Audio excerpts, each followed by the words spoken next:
Mi nombre es Roberto Álamo y los invito todas las semanas a conversar con personas con contenido, en una conversación que usted la conoce, franca y directa. Nuestro programa se realiza gracias a Pisco Alto del Carmen. Alto del Carmen, vuela alto. La obesidad y sus consecuencias es un tema recurrente en nuestra sociedad occidental. Sabemos que muchas enfermedades están asociadas a la obesidad, pero ¿qué ocurre cuando estamos en presencia de una obesidad mórbida? ¿Cuáles son las enfermedades asociadas, tanto en hombres como en mujeres? Intentaremos en este programa definir lo que es el sobrepeso, la obesidad y la obesidad mórbida y cuáles son los tratamientos para cada una de ellas. Para conversar sobre este tema tan interesante y tan prevalente en nuestra sociedad, nos encontramos con el doctor Ítalo Bragueto, médico cirujano experto en cirugía bariátrica.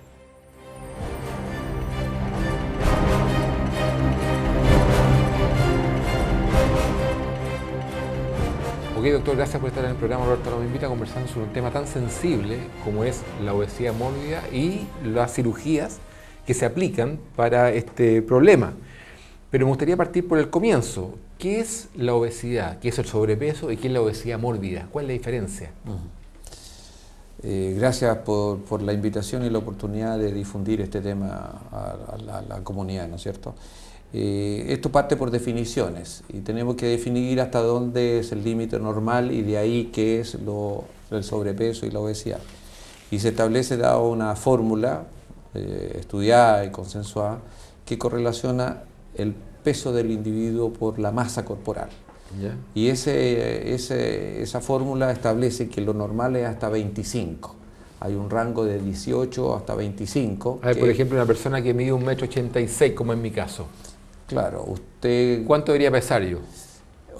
Así tendría que aplicar la fórmula, sí, claro. Pero más o menos 1,86 m usted podría perfectamente estar entre los 80 o 88. Ese sería un rango ese sería normal. El rango normal. Ya. Y esto es una fórmula que es matemática que se calcula. Sobre 25 hasta 30 se define que esas personas tienen un sobrepeso, que están gorditos. Perfecto. Sin ser obesos. Sobre 30 hay 3 grados, ¿no es cierto? Entre 30 y 35, 35, 40 y después sobre 40. Entre 30 y 35 se habla de una obesidad leve, o tipo 1. Después entre 35 y 40, obesidad tipo 2. Y sobre 40, obesidad tipo 3 o ya mórbida. Pero ahí hay un factor que introduce algunos cambios a esta fórmula, que es cuando la persona tiene enfermedades asociadas. ¿Cómo cuáles? Hay una lista larga, más de 30 enfermedades que pueden estar asociadas. ¿Las más prevalentes cuáles serían? A la hipertensión arterial, el colesterol alto. Explique qué es la hipertensión arterial. Es la cifra de la presión del torrente sanguíneo, ¿no es cierto?, que está sobre los valores normales. Ya. Esto para hacerlo muy gráficamente y muy burdamente. Es una forma de enseñarle a la gente. Imagínese usted una manguera por la cual pasa agua. Claro. Y tiene una presión, esa agua tiene una presión. Cuando usted tiene llave, ¿no es cierto?, abre el flujo, tiene una presión. Cuando las arterias, por A, B o C motivo, pierden elasticidad, esa presión aumenta, ¿no? Y esa es la presión dentro de las arterias nuestras que está aumentada y que tiene, ¿no es cierto?, también sus complicaciones. Y las arterias pierden elasticidad porque tienen grasa. Porque tienen, claro, fundamentalmente grasas derivados de los lípidos, de las grasas corporales como colesterol, los triglicéridos, ¿no es cierto?, y se le asocia, ¿no es cierto?, a depósitos de calcio. Y ahí viene la rigidez, la arteriosclerosis, ¿no es cierto? Y eso hace que la presión del flujo sea muy alta y eso complica al paciente y tiene complicaciones derivadas de la hipertensión. Correcto. Que ya vamos a entrar en un terreno ya de la cardiología o de la medicina interna o de incluso la neurología, porque los pacientes hipertensos pueden tener no solamente problemas cardiovasculares, sino que incluso cerebrales. Entonces, ese paciente que tiene, por ejemplo, un índice de masa corporal de 35-40, que sería un obeso moderado tipo 2, ya por tener alguna de estas listas de enfermedades, cae entonces en la denominación o en la definición de también un obeso mórbido. Es decir, entonces el obeso mórbido está definido tanto por su índice de masa corporal elevado o bien por las enfermedades asociadas.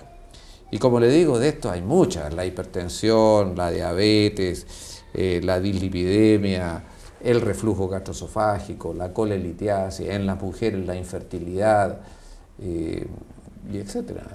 Problemas articulares, problemas de artrosis, y que complica en definitiva la evolución del paciente, lo que es la salud del paciente. Porque un paciente, por ejemplo, que tiene una obesidad moderada de 38, ¿no es cierto?, pero tiene hipertenso, o tiene reflujo gastroesofágico, o tiene artrosis de cadera, entonces el pobre enfermo se ve complicado en su vida diaria, en su vida normal. Por supuesto. ¿No? Ejemplos hay muchos. O sea, ¿no? La roncopatía, claro, tiene un problema social, un problema familiar asociado a su obesidad. Entonces, por un lado está este problema metabólico que significa la obesidad, y por otro lado están las enfermedades asociadas. Incluso se habla de un síndrome metabólico, que no es necesario tener una obesidad muy elevada, ¿no es cierto?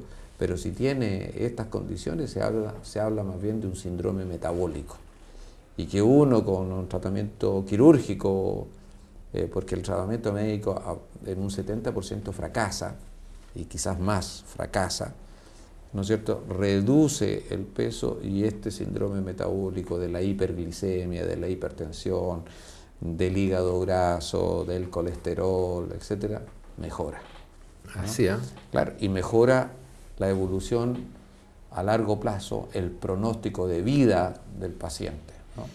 Se habla que un diabético, obeso mórbido diabético, se le prolonga la vida en décadas después de mejorar sus índices después de la cirugía. De la cirugía bariátrica. ¿En qué consiste exactamente esta Bueno, cirugía? hay muchas técnicas, claro, hay muchas técnicas, eso sabía, ¿no es cierto? En el mundo se han descrito, y el bypass gástrico también. Esto no es una cosa nueva, esto no es, ahora en Chile es un boom, pero las primeras técnicas para tratamiento de esto llevan 30 años, 30 años. De la década de los 70 o más, ¿no?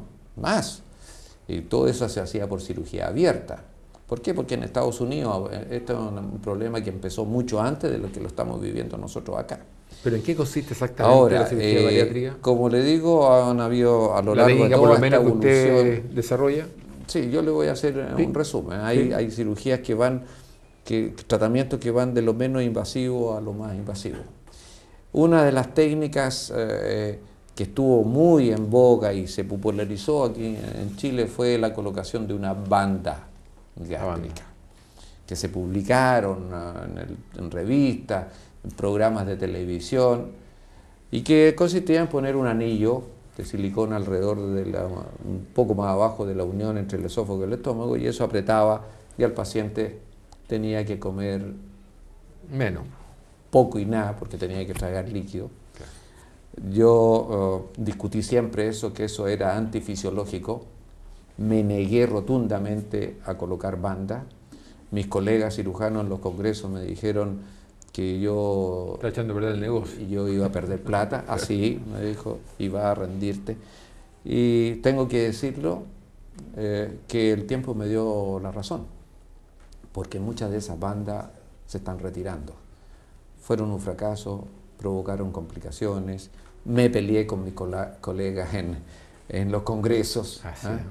Así que eso era menos invasiva. Después hay las técnicas que más se están usando ahora, son dos. La más comúnmente conocida, gastrectomía en manga, porque transforma el estómago, que es una bolsa, ¿no es cierto?, en un tubo, y también se llama gastrectomía vertical tubular, donde la capacidad gástrica, que en promedio es de 1.800 centímetros cúbicos, oscila entre 1.500.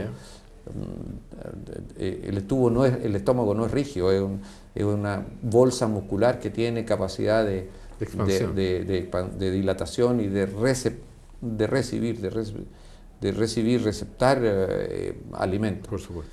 Entonces eso se transforma en un tubo donde se disminuye la capacidad gástrica hasta unos 200, 250 ml. ¿Cómo se hace eso? ¿Cómo se disminuye esa capacidad gástrica? Eso es, bueno, se hace todo por vía laparoscópica ahora, ¿no? Y le puedo dar un dato, que en este momento casi el 70% de las patologías abdominales, digestivas, que son subsidiarias de tratamiento quirúrgico, se pueden hacer por vía laparoscópica. ¿70%? Sí. Y aquí nosotros, por ejemplo, cáncer gástrico... Es una muy buena noticia, doctor. Ya lo estamos haciendo. La Universidad Católica tiene una muy buena experiencia en cirugía laparoscópica de cáncer gástrico. Nosotros ya estamos partiendo. Nosotros desde hace mucho tiempo que cáncer de esófago lo hacemos por vía mini-invasiva, cáncer de colon. Hay mucha patología que se puede abordar de esta manera mini-invasiva. Lo voy a sacar un poquito del tema de los cánceres a la zona abdominal. ¿Cuál es el más benigno? ¿El que tiene mejor pronóstico? Yo diría que 2, por la posibilidad de hacer un diagnóstico relativamente temprano, en etapas precoces. El cáncer gástrico, por la posibilidad de hacer endoscopía digestiva alta, que es un examen bastante masivo y ahí uno detecta, ¿no? Y el otro es el cáncer de colon, que también es uno de los mejores de mejor pronóstico. Doctor, discúlpeme, ¿algún dato práctico para que la gente en las casas pueda detectar antes? Porque hay alguna señal que envía el cuerpo para hacer pensar que puede haber alguna anomalía. 2 mensajes. A ver. 2 mensajes. Uno, pensando de lleno en detectar o descartar una lesión tumoral gástrica. Sí. Cualquier síntoma, cualquier dolor en la parte alta del abdomen, deben consultar y no echarle la culpa que es colon irritable, que estoy hinchado, qué sé yo. Deben consultar y no cuesta nada hacerse una endoscopía y no es un examen muy invasivo. ¿Un dolor dónde? En la boca del estómago, lo que llamamos boca, comúnmente boca del estómago. Hay que consultar, ese es un primer mensaje, ¿no? Y la endoscopía, como le digo, es un examen bastante... ¿Eso al tacto el dolor? No, usted lo siente. Me duele. Usted siente, me duele la boca, el estómago. Doctor, tengo una sensación como de acabamiento. Doctor, tengo una sensación de pesantez. Doctor, me caen mal las comidas. Ya. Y tengo dolor, ¿no? Entonces, al mínima molestia, al mínimo mensaje, debe consultar y ojalá que el médico no lo tome a la ligera, por decirlo así, y le pide una endoscopia. Uno mete el endoscopio, que como le digo es un examen bastante masivo, no es tan caro, está al acceso de mucha gente. Desagradable, sí. Ni tanto. Ni tanto. Porque antiguamente era muy desagradable, pero ahora se coloca un fármaco en la vena, el paciente, yo hago endoscopia, así que lo digo por experiencia propia, se quedan dormidos, no sienten nada. Esa es la verdad. Más desagradable son las gárgaras que uno tiene que hacer, porque es un poco amargo. Perfecto. Y yo les digo, preferible el trago amargo ahora y no después con el Sin tubo, duda. no se dan ni cuenta. Ese es un mensaje. Dolor. Dolor y consultar precozmente. El otro mensaje es que el paciente tiene que estar muy pendiente de su hábito intestinal. A ver. Cualquier cambio en el hábito intestinal sea bien gráfico, doctor, por favor. Sí, cualquier cambio en el hábito intestinal, y uno tiene que mirar su caca, ¿ya? Por decirlo así, bien claramente. Sí, por tiene que mirarla, aunque sea indigno, poco agradable, ¿no es cierto? Pero uno tiene que mirar.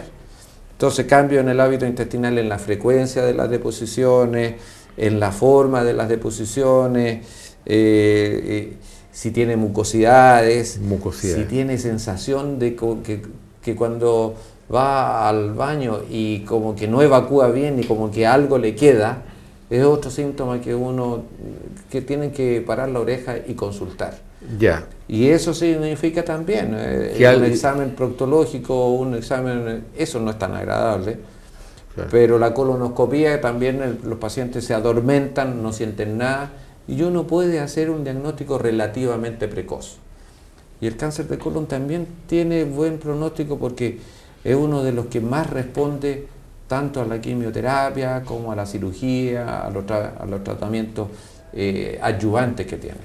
Esos son los cánceres que tienen mejor pronóstico. Perfecto. Los otros, cáncer de esófago, cáncer de vesícula, cáncer de páncreas, son cánceres en mala persona, porque desgraciadamente producen síntomas muy tardíos, ¿no? Y cuando uno hace el diagnóstico, ya desgraciadamente la enfermedad está muy avanzada. En Chile... ¿Qué exámenes detectan esa enfermedad?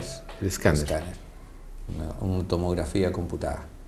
En Chile, desgraciadamente el cáncer de vesícula es muy mala persona y es el segundo cáncer más frecuente en Chile en general, y es el primero en las mujeres de los cánceres digestivos. Así que, atención, ese cáncer está asociado también a los cálculos de la vesícula. Cálculo de la vesícula que se diagnostica, paciente que se debe operar. Doctor, vamos a una pequeña pausa comercial y ya regresamos. No se retire por todas las pantallas de Terra TV. Nos salimos todo del tema, sí, bueno.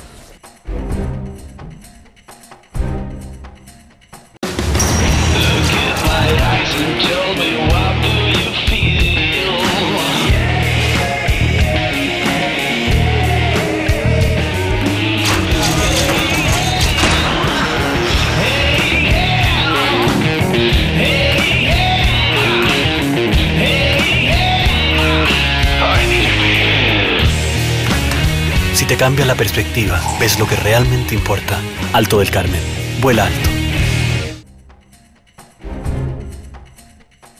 Ok, hemos regresado con el doctor Ítalo Bragueto. Estábamos conversando sobre la obesidad mórbida, ¿cierto? Y esta cirugía bariátrica, pero ha ido derivando a los problemas que justamente él ve también, que son algunos tipos de cáncer que diagnosticados precozmente tienen un pronóstico muy bueno. Hay otros que no tanto. Doctor, ¿usted se ha hecho o se va a hacer exámenes luego, no? Yo me he hecho exámenes. ¿Ya? Yo creo que después de los 40 años, antiguamente se decía de los 50, yo creo que después de los 40 años uno tiene que hacerse lo que se llama una revisión técnica. Y desde el punto de vista digestivo me voy a referir yo, uno tiene que hacerse una endoscopía, colonoscopía, ecografía como mínimo. Ahora, ¿por qué? Porque desgraciadamente estamos detectando cánceres digestivos cada vez a edades menores. Nosotros hemos tenido en el último tiempo 2 o 3 casos de cáncer gástrico en menores de 30 años. Y hace una semana detectamos un paciente con un cáncer de colon avanzado a los 36 años. ¿Se sabe por qué? Asociado aquí a la alimentación. Es un hecho epidemiológico, no está bien establecida la razón causal de esto, pero probablemente, ¿no es cierto?, esto esté relacionado al medio ambiente, a lo que comemos. El cáncer gástrico, que es la cosa que yo más manejo, esto está asociado a ingesta de productos que son cancerígenos, ¿no? Eso está bien estudiado. ¿Qué producto claramente es cancerígeno y lo comemos habitualmente, doctor? Que usted le da rabia cuando lo ve ahí. Todos los alimentos que de alguna manera pueden llevar lo que se llama nitrosaminas. Las nitrosaminas... Nitrosamina, que es un producto de nitrogenado. Hace muchos años atrás hicimos un estudio junto con la Universidad de California, que medimos en nuestros suelos la cantidad de nitrosaminas en las áreas agrícolas nuestras de Chile, donde es más frecuente el cáncer de gástrico. Chile y Japón, Costa Rica, Colombia son los países que más cáncer gástrico tienen en el mundo. ¿Asociado a qué alimento? Ahí voy. Ya. ¿Por qué Chile y Japón? Nosotros consumimos mucha carne y muchos productos que llevan estos compuestos. Pero Japón, que no tiene mucho agrícola, pero ellos consumen mucho pescado ahumado.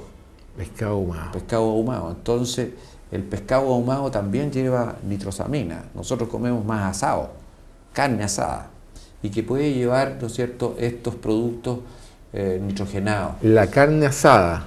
O sea, los asados. Claro, los asados, por ejemplo, en Argentina, que cuando usted hace Sí. el asado, ¿no es cierto? Y está con el carbón, qué sé yo, hay un producto que es el benzopireno, que también es cancerígeno, Producto del carbón.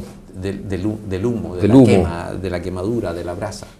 En Argentina, en Uruguay, hay mucho cáncer de esófago y cáncer gástrico también, por esta razón. Otro dato... El humo asociado al carbón. Sí. Ya. Bueno, hay un librito muy bueno O sea, ya. de el manual del asador. Dice que para hacer el asado nunca hay que hacerlo con el carbón, todavía con el carbón humeante o con olor, tiene que ser en brasa, ¿no? Qué buen dato. Qué buen dato. Esos son, bueno, son datos comunes de la cultura diaria nuestra, ¿no? Un poco fuera al margen de la medicina, pero que son válidos. No, sin duda. Son Imagínese. válidos. Así es que yo creo que el mensaje es que nos debiéramos estar examinando permanentemente. Yo mañana me voy a hacer un escáner. Yo tengo antecedentes familiares, enfermedad diverticular. El año pasado tuve una crisis, pero he tenido dolor. Entonces uno debe ser responsable de sus síntomas y uno tiene que descartarlo eso, ¿no? Así que para el público, ¿no es cierto?, estos son datos importantes a considerar y que lo tomen en cuenta y que actúen de una manera responsable como para prevenir o diagnosticar enfermedades en forma precoz. Doctor, a ver, volviendo un poco a la cirugía bariátrica, bueno, la gente efectivamente baja de peso, pero si no hay una cultura alimentaria, ¿cierto?, adecuada y un apoyo, me imagino, multidisciplinario, la persona se sigue con los mismos hábitos a volver a engordar como antes, ¿no? Sí, bueno, estábamos hablando anteriormente de las posibilidades quirúrgicas. Sí. Uno de esta gastrectomía en manga, que uno corta a lo largo del estómago con máquinas especiales que hay ahora, que son corchetes especiales, ¿no? Y la otra es el bypass gástrico, que es una modificación que uno deja una bolsita gástrica muy pequeña. ¿Y por qué se llama bypass gástrico? Porque uno esa bolsita la une a una trozo del intestino, a una tripita, entonces se bypassea la gran parte del estómago, por eso se llama bypass.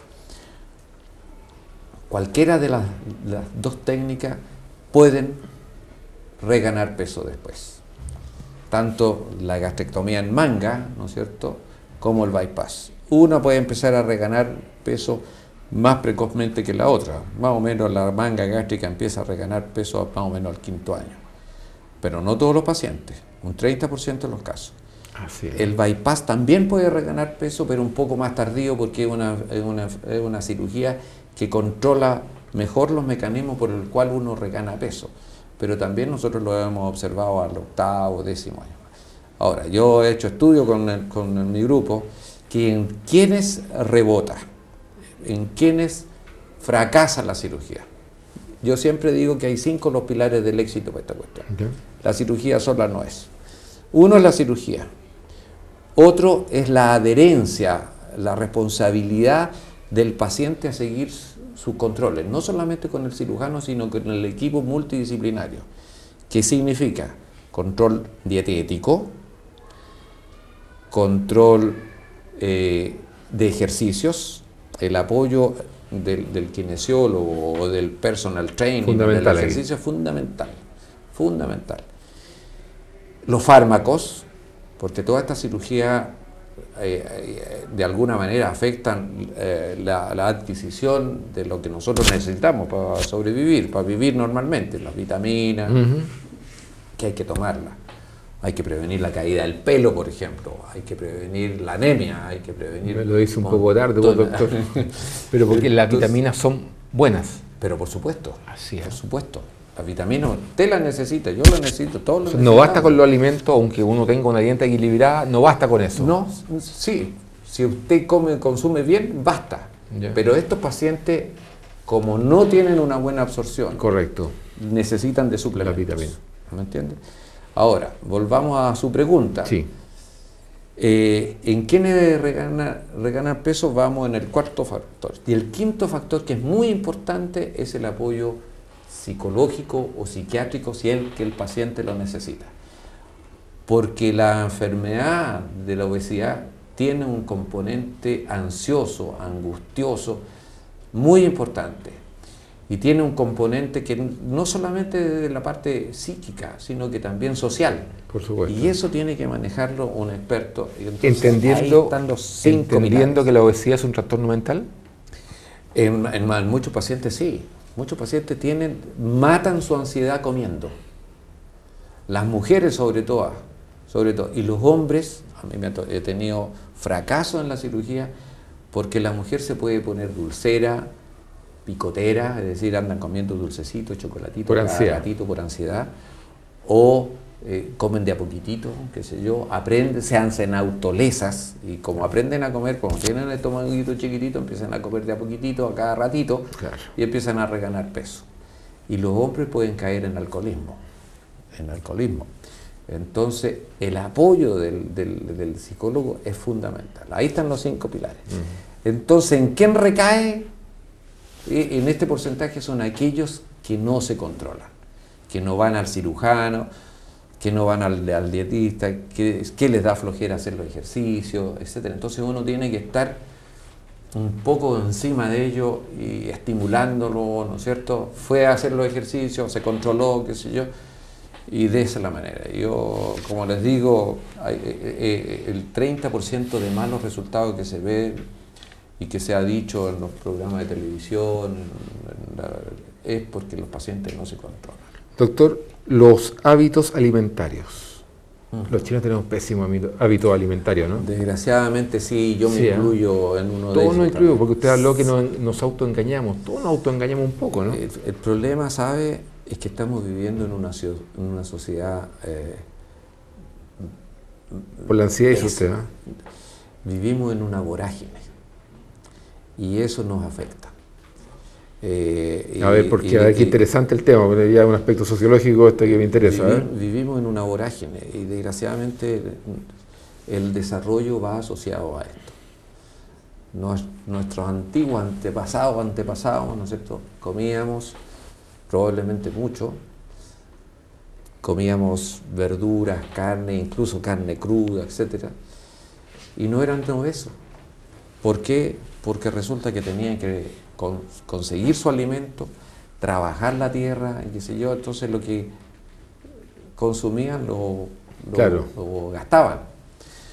Pero el mundo occidental y el mundo del desarrollo no nos da otras ofertas. Y tenemos las dulces, tenemos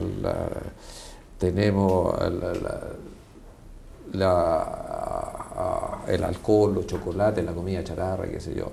Tenemos la escala mecánica, los niños juegan Nintendo, no juegan al volantín, no juegan al trompo, no gastan. Y desgraciadamente a eso le agregamos el estrés de la vida occidental.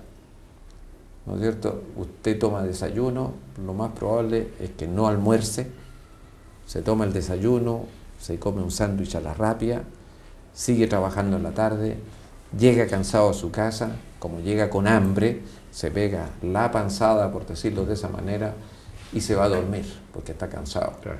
Y entonces todos estos son malos factores que son malos hábitos. Que colabora con todo este tipo de problemas. Como no toma un desayuno, se toma un café con un almuerzo, al almuerzo se come otro sándwich, llega cansado en la tarde, come mucho, no come fruta, no come verdura, etc. Entonces, un desorden muy grande.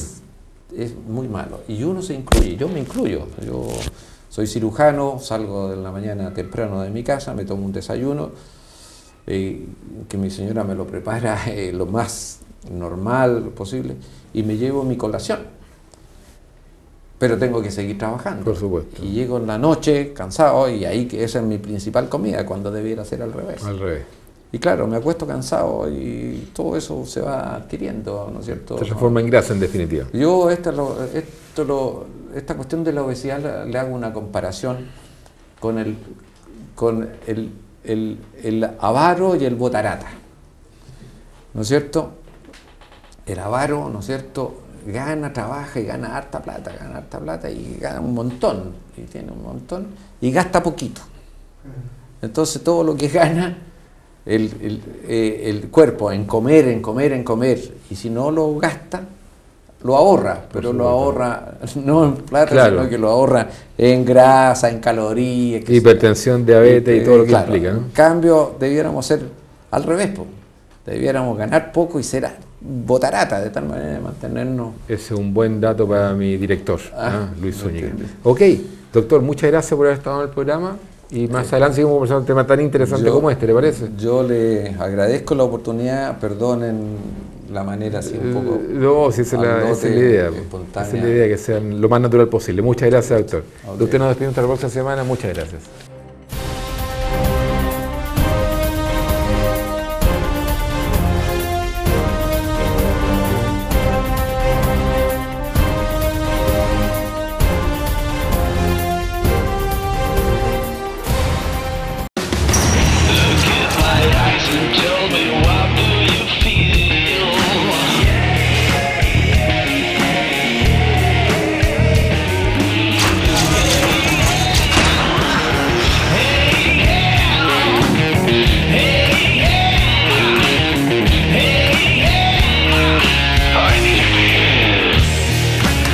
Si te cambia la perspectiva, ves lo que realmente importa. Alto del Carmen. Vuela alto.